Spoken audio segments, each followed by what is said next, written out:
ಶಾಲೆ ಕಾಲೇಜುಗಳು ರಜೆ ಇಲ್ಲ. ಮಾನ್ಯ ಜಿಲ್ಲಾ ಅಧಿಕಾರಿಗಳು ಮಾತನಾಡಿ. ಎಲ್ಲರಿಗೂ ಕೂಡ ನಮಸ್ಕಾರ. ನಾನು PN ರವೀಂದ್ರ, ಚಿಕ್ಕಬಳ್ಳಾಪುರ ಜಿಲ್ಲೆಯ ಜಿಲ್ಲಾಧಿಕಾರಿ.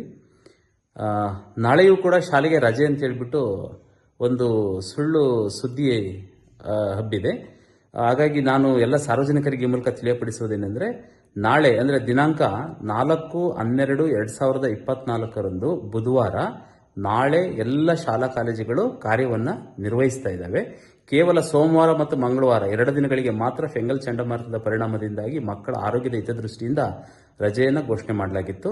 ನಾಳೆ ಅಂದರೆ ದಿನಾಂಕ 4/12/2024 ಯಾವುದೇ ರಜೆ ಯಾವುದೇ ಶಾಲಾ ಕಾಲೇಜುಗಳಿಗೆ ಘೋಷಣೆ ಮಾಡಿರೋದಿಲ್ಲ. ಹಾಗಾಗಿ ಎಲ್ಲ ವಿದ್ಯಾರ್ಥಿಗಳು ಮತ್ತು ಪೋಷಕರು ಮತ್ತು ಶಿಕ್ಷಕವೃಂದದವರು ನಾಳೆ ಶಾಲಾ ಕಾಲೇಜುಗಳು ಎಂದಿನಂತೆ ಕಾರ್ಯವನ್ನು ನಿರ್ವಹಿಸ್ತಾ ಇದ್ದಾವೆ. ಹಾಗಾಗಿ ಎಲ್ಲ ವಿದ್ಯಾರ್ಥಿಗಳು ಕೂಡ ಶಾಲಾ ಕಾಲೇಜುಗಳಿಗೆ ತಪ್ಪದೆ ತರಗತಿಗಳಿಗೆ ಬರಬೇಕು ಮತ್ತು ಪಾಠ ಪ್ರವಚನಗಳಲ್ಲಿ ಭಾಗಿಯಾಗಬೇಕು ಅಂತೇಳಿ ಈ ಮೂಲಕ ನಾನು ವಿಷಯವನ್ನು ಎಲ್ಲ ಸಾರ್ವಜನಿಕರ ಗಮನಕ್ಕೆ ತರಲಿಕ್ಕೆ ನಾನು ಇಚ್ಛೆ ಪಡ್ತಾ ಇದ್ದೀನಿ.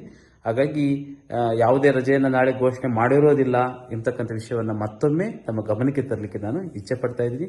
ನಾಳೆ ಅಂದರೆ ದಿನಾಂಕ 4/12/2024 ಬುಧವಾರ ಎಂದಿನಂತೆ ಎಲ್ಲ ಶಾಲಾ ಕಾಲೇಜುಗಳು ಕೂಡ ನಡೀತವೆ. ಎಲ್ಲ ವಿದ್ಯಾರ್ಥಿಗಳು ತಪ್ಪದೆ ತರಗತಿಗಳಿಗೆ ಬನ್ನಿ, ಏನು ಪಾಠ ಪ್ರವಚನಗಳಲ್ಲಿ ತಾವು ತೊಡಗಿಸ್ಕೊಳ್ಬೇಕು ಅಂತ ಹೇಳ್ಬಿಟ್ಟು ತಮ್ಮನ್ನು ಕೋರ್ತಾ ಇದ್ದೀನಿ.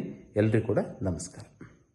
ಮಾನ್ಯ ಜಿಲ್ಲಾಧಿಕಾರಿಗಳ ಮಾತನ್ನು ಕೇಳಿಸಿಕೊಂಡಿದ್ದೀರಾ? ದಯವಿಟ್ಟು ಕಾಲೇಜುಗಳಿಗೆ ಹೋಗಿ